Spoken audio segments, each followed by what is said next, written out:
Hi friends, welcome back to my channel Bhavapuri kitchen. My style కుకింగ్లో ఇవాళ మీ అందరితో ఇంకొక రెసిపీ షేర్ చేస్తున్నానండి. అదే చిక్కుడుకాయ టమాటా కర్రీ. చాలా సింపుల్గా ఉంటుంది, కానీ చాలామందికి తెలిసే ఉంటుంది. నేను ఎందుకు షేర్ చేస్తున్నానంటే, కొంతమంది ఉండొచ్చు వాళ్ళకి ఏంటంటే కొన్ని కర్రీస్ ఎట్లా అంటే ప్రాసెస్ తెలిసి ఉండొచ్చు, కానీ వాళ్ళకి ఎంతసేపు కుక్ చేయాలి, కుక్ అయిందా లేదా, కన్సిస్టెన్సీ ఎలా ఉండాలి, ఎంత వాటర్ కంటెంట్ వేయాలి, ఇవన్నీ కూడా కొంచెం కన్ఫ్యూజన్లో ఉంటారు. సో అందుకే ఇలాంటి చిన్న చిన్న టిప్స్తో నేను నా స్టైల్ చిక్కుడుకాయ టమాటా కర్రీ ఎలా చేశానో చూపించేస్తాను. లేట్ చేయకుండా వీడియో స్టార్ట్ చేద్దామండి. నేను ఇక్కడ 1 కేజీ చిక్కుడుకాయలని మంచిగా ఇలా చిన్న చిన్న ఒక అరంగుళం సైజ్ పెట్టి మీరు కట్ చేసుకోండి. చిక్కుడుకాయలు ఎక్కువగా పురుగులు అవి ఇవి ఉంటాయి. సో అందుకే చూసి మీరు కట్ చేసుకోండి. చిక్కుడుకాయలని కట్ చేసేటప్పుడు మెయిన్‌గా మనం ఇలా మొత్తం మధ్యలోకి చీల్చి లోపల పురుగులు ఉన్నాయా లేవా అవి మెయిన్‌గా చూసుకొని అప్పుడు మనం కట్ చేసుకోవాలండి.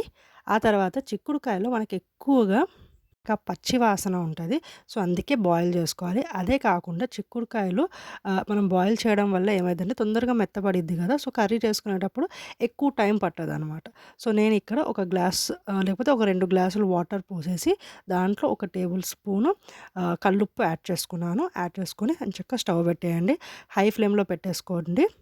మంచిగా చిక్కుడుకాయలు రంగు మారిపోయిద్ది. మొత్తం ఇప్పుడున్న కలర్ ఉండకుండా కొంచెం కలర్ షేడ్ అయ్యిద్ది. అండ్ మీరు చిక్కుడుకాయని ప్రెస్ చేశారనుకోండి, ప్రెస్ చేస్తే మెత్తగా అయిపోయిద్ది. గింజల్ని కాదు, చిక్కుడుకాయని ప్రెస్ చేసినప్పుడు మెత్తగా అయిపోయిందనుకోండి, పర్ఫెక్ట్‌గా బాయిల్ అయిపోయినట్టే. అలాగే మీకు ఇప్పుడొచ్చే పచ్చి స్మెల్ కూడా అది బాయిల్ చేసిన తర్వాత ఆ స్మెల్ అనేది కూడా ఉండదు. సో అది బాయిల్ చేసుకొని పక్కన పెట్టేసుకుంటాను. ఈలోపు నేను ఒక ప్యాన్ తీసుకున్నాను. కర్రీ స్టార్ట్ చేసేసుకుందాం. ఆలోపు బాయిల్ కూడా అయిపోయిద్ది. నేనిక్కడ ఒక 2 టేబుల్ స్పూన్ ఆయిల్ యాడ్ చేశాను. దాంట్లో నేను ఒక టేబుల్ స్పూన్ జీలకర్ర యాడ్ చేసుకున్నాను. అలాగే కాస్తంత కొత్తిమీర యాడ్ చేయండి.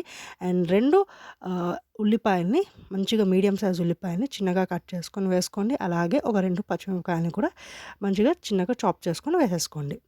ఉల్లిపాయల్ని మంచిగా వేయించండి. మంచి పింకిష్ కలర్‌లో వచ్చేలాగా వేయించుకోండి. అప్పుడే టేస్ట్ చాలా బావుంటదనమాట. సో నేనిక్కడ ఉల్లిపాయలు కొంచెం మంచిగా వేగడానికి ముందుగానే నేను కొంచెం ఒక హాఫ్ టీ స్పూన్ మీరు పసుపు యాడ్ చేసుకోండి. అలాగే కావాలంటే ఉప్పు కూడా యాడ్ చేసుకోండి. ఉప్పు యాడ్ చేసుకోవడం వల్ల తొందరగా వేగిద్ది. అండ్ ఇంకో టిప్ ఏంటంటే మూత పెట్టి సిమ్‌లో పెట్టి మనం మూత పెట్టామనుకోండి, అప్పుడు కూడా ఉల్లిపాయలనేవి తొందరగా వేగుతాయి అండ్ మంచిగా కరెక్ట్‌గా వేగుతాయన్నమాట. సో ఉల్లిపాయలు చూడండి కొంచెం లైట్ గోల్డెన్ కలర్‌కి చేంజ్ అయ్యేటప్పుడు మనం దీంట్లోకి చిక్కుడుకాయల్ని యాడ్ చేసుకుందాం. ఇక్కడ చూడొచ్చు చిక్కుడుకాయలు కలర్ కూడా చేంజ్ అయ్యాయి అండ్ చాలా మెత్తగా బాయిల్ అయిపోయాయన్నమాట. పర్ఫెక్ట్‌గా బాయిల్ అయ్యాయి. సో ఇప్పుడు ఇలా బాయిల్ చేసుకోవడం వల్ల ఏమైద్దంటే ఆ పచ్చి వాసన ఉండదు మనకి అండ్ టైం కూడా సేవ్ అయ్యిద్ది కుక్ అవ్వడంలో. సో చిక్కుడుకాయల్ని నేను వేసేసిన తర్వాత ఒకసారి బాగా మిక్స్ చేసుకొని మూత పెట్టి కాసేపు ఫ్రై చేద్దాము.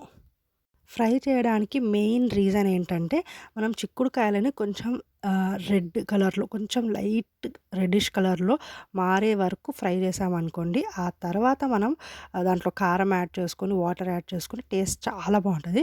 నార్మల్‌గా అంటే కూడా చూడండి నేను మంచిగా దాని మీద పైన లేయర్ మంచిగా రెడ్డిష్ కలర్‌లోకి చేంజ్ అయ్యిద్ది చిక్కుడుకాయల మీద. అప్పుడే టేస్ట్ బావుంటది. ఆ తర్వాత నేను ఒక 2 టేబుల్ స్పూన్ కారం యాడ్ చేస్తున్నాను. చిక్కుడుకాయలలో కారం అనేది కొంచెం ఎక్కువగా వేసుకుంటే మనకు టేస్ట్ బావుంటది. వీడియోలో చూడొచ్చు కొంచెం లైట్‌గా ప్యాన్‌కి కూడా అంటుకుంది గదా! సో అలా కొంచెం లైట్‌గా ఫ్రై అవ్వాలనమాట చిక్కుడుకాయలు. అప్పుడే టేస్ట్ బావుంటది. ఆ తర్వాత నేనిక్కడ ఒక 2 మీడియం సైజ్ టమాటాలని కూడా చిన్నగా కట్ చేసుకొని వేసుకున్నాను. చిక్కుడుకాయలు కొంచెం ఎర్రగా ఫ్రై అయిన తర్వాతే మనం ఈ కారం, టమాటోస్ అనేవి యాడ్ చేసుకోవాలి. అండ్ టొమాటోస్ కూడా మంచిగా సాఫ్ట్‌గా మగ్గిపోవాలి. అందుకే మూత పెట్టుకొని మంచిగా ఒక టైం పట్టిద్దనమాట టమాటోస్ సాఫ్ట్ అవ్వడానికి. సో కొంచెం టైం తీసుకొని టమాటోస్‌ని మంచిగా సాఫ్ట్‌గా కుక్ అవ్వడానికి ఉంచండి. మంచిగా సాఫ్ట్‌గా కుక్ అయిన తర్వాత నేను దీంట్లోకి ఒక గ్లాస్ వాటర్ యాడ్ చేసుకుంటున్నాను. ఎందుకంటే మనకి చిక్కుడుకాయలనేవి ఆల్రెడీ బాయిల్ చేసేటప్పుడు కుక్ అయిపోయాయి కాబట్టి ఎక్కువ వాటర్ అవసరం ఉండదు. ఒక గ్లాస్ వాటర్ యాడ్ చేసుకొని మూత పెట్టుకొని మీడియం టు లో ఫ్లేమ్ మధ్యలో, మరి హై ఫ్లేమ్‌కి వెళ్ళకండి. లో టు మీడియం మధ్యలో పెట్టి కలుపుతూ ఉండండి. కాస్త దగ్గర పడిన తర్వాత ఒక గుప్పెడంతా కొత్తిమీరని కూడా యాడ్ చేసుకోండి. కొత్తిమీర స్మెల్ కూడా యాడ్ చేయడం వల్ల టేస్ట్ చాలా బావుంటది. అండ్ మంచి అరోమా కూడా ఉంటదనమాట. ఇక్కడ ఆల్మోస్ట్ దగ్గరకు వచ్చేసింది. ఒకసారి టేస్ట్ చూసుకోండి. ఉప్పు సరిపోకపోతే ఉప్పు యాడ్ చేసుకోండి. ఇక్కడ చూడండి మొత్తం మంచిగా దగ్గరకొచ్చేసి నూనె అనేది పైనకి తేలుతూ ఉంటది.